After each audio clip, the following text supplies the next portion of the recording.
Hey everybody, Terry Wollman here, and I'm at the Colony Theater in Burbank, California with artistic director Barbara Beckley, who I'm doing a really wonderful play with. It's called Words by Ira Gershwin. It's the Gershwin story about the American Songbook, but I'm not really here to talk about the play as much as I'm here to talk about the theater and Barbara. So, first of all, welcome. Thank you. Yeah. And it's so lovely to be here. Oh, thanks. And it's really lovely to be in what I consider your home, this theater. It is my home. Yeah. Yes. I go home to sleep. You did, good. Other than that, I'm here. I know that you're an actress, and I know that you've been doing this your whole life. I was. You were an actress. I don't do it anymore. Okay. The really amazing thing about this is that you've been doing this for 40 years. We're in your 40th year of having the Colony Theater, is that correct? I was one of the founders. I was 12. Of course. Which makes it even more remarkable that as a young 12-year-old girl that you would have the wisdom and the foresight to put together your own theater. What possessed you, and what to have this be your calling, as well as being, obviously you're an artistic person and you have a passion for theater and creativity, but how did to take this on? Oh gosh, you want the short version or the long version? I want the true version. Okay. I was really lucky. I grew up in New Rochelle, New York, which is a suburb of New York City. Yes. And my parents started taking me to Broadway musicals when I was a kid. Mm-hmm. First show I ever saw was Mary Martin in Peter Pan. Oh, beautiful. Yeah. Is it any wonder? Yeah. And then a bunch of other those great musicals from the 50s. And every time I went to the theater, I was home. I was home. Were they actors also, or they just really enjoyed the arts and wanted to expose you? No, it was just in New York. My father was in business in New York in those days. Out of town clients, dinner, Broadway show. Broadway was a very big deal. Well, it still is. Yes. But that's what you did with out of town clients. And whenever my mother saw something she thought my sister and I would like, she would surprise us with tickets in our Christmas stockings or Easter baskets, or whatever. And as I said, and it was very strange because my older sister, who was in charge, we were little, but when the show was over, she'd enjoyed it thoroughly, but she was ready to leave. I didn't want to leave. I wanted to find the stage door, get backstage, be part of it. Yeah. And she kept dragging me, come on. I thought she was really strange. There was something missing in her personality that she didn't want to be part of that. And it wasn't until I grew up, or years later, that I realized she was normal. And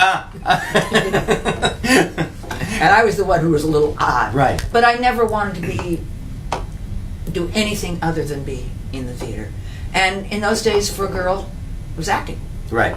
Which I loved. Yes. And that's what I studied for all my life, and that's what I was headed for.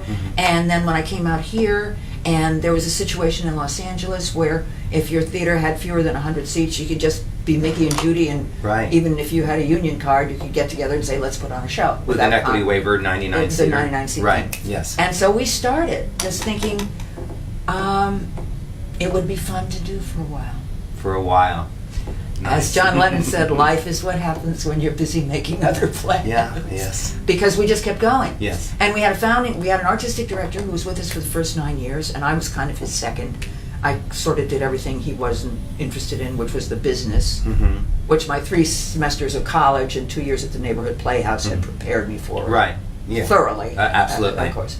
But it was just a place for me to act. Yeah, I learned about business by working in clubs and trying to get our money at the end of the night from the bar owner. There you go. That's how you learn. Yes. Anyway, so he, after 9 years, he moved on to greener pastures, and it kind of landed in my lap. And for the first few years after that, I just kind of considered myself a caretaker. Right. With other members, we had an acting company, and we all kind of came together and kept it going. And I kept hoping that somebody would come along to lead us, so I could get out from under and get back to acting. Right. Then I had an epiphany. And it was, I swear, it was Paul on the road to Damascus. Because it was a show we were doing that, it was a brand new play, and nobody was terribly enthusiastic about it, but we had committed to it, so we were doing it, and I ended up stage managing because I couldn't get anybody else to do it, Right. so I'm back there in the booth. But the thing about doing the show was it was so collaborative because we would sit up, there were several of us, the director, me, others, we'd sit up late at night trying to figure out how to make the thing work. And we brought in some Bruce Springsteen songs, and we didn't have the rights, oh well. It was a whole collaborative thing, just trying to get away with it. Yes. So, okay, opening night, we didn't preview in those days, we opened cold, there's the press, there's VIPs, everything. And I'm back in the booth, calling the show as the stage manager, totally anonymous. And I noticed, listening on the monitor and watching through the smoke glass windows, it was working. People were laughing. Right. And then in the second act, when things got serious, there was this silence we wait for that you can cut with a knife. That means they've stopped breathing because they're so engaged. Yes. And then it ended with this fabulous Bruce Springsteen song, which I had chosen, come up with. Yeah. And the lights went out, and the audience started applauding. And then the actors were coming out and they started cheering. And then the leading actor came out and they were on their feet cheering. And I looked at him and he looked like he was in a warm shower. And then I realized, sitting back there in the anonymity of the booth, my name was in the program, nobody knew who I was or what I had to do with it. Right. I felt exactly the same way. Yes. And I thought at that moment, how many people go their whole lives without feeling the way I feel right now? Yeah. In other words, I didn't need to be up there. Right. You felt what I loved most was putting the elements, or helping, not me, but because it's very collaborative. You're guiding.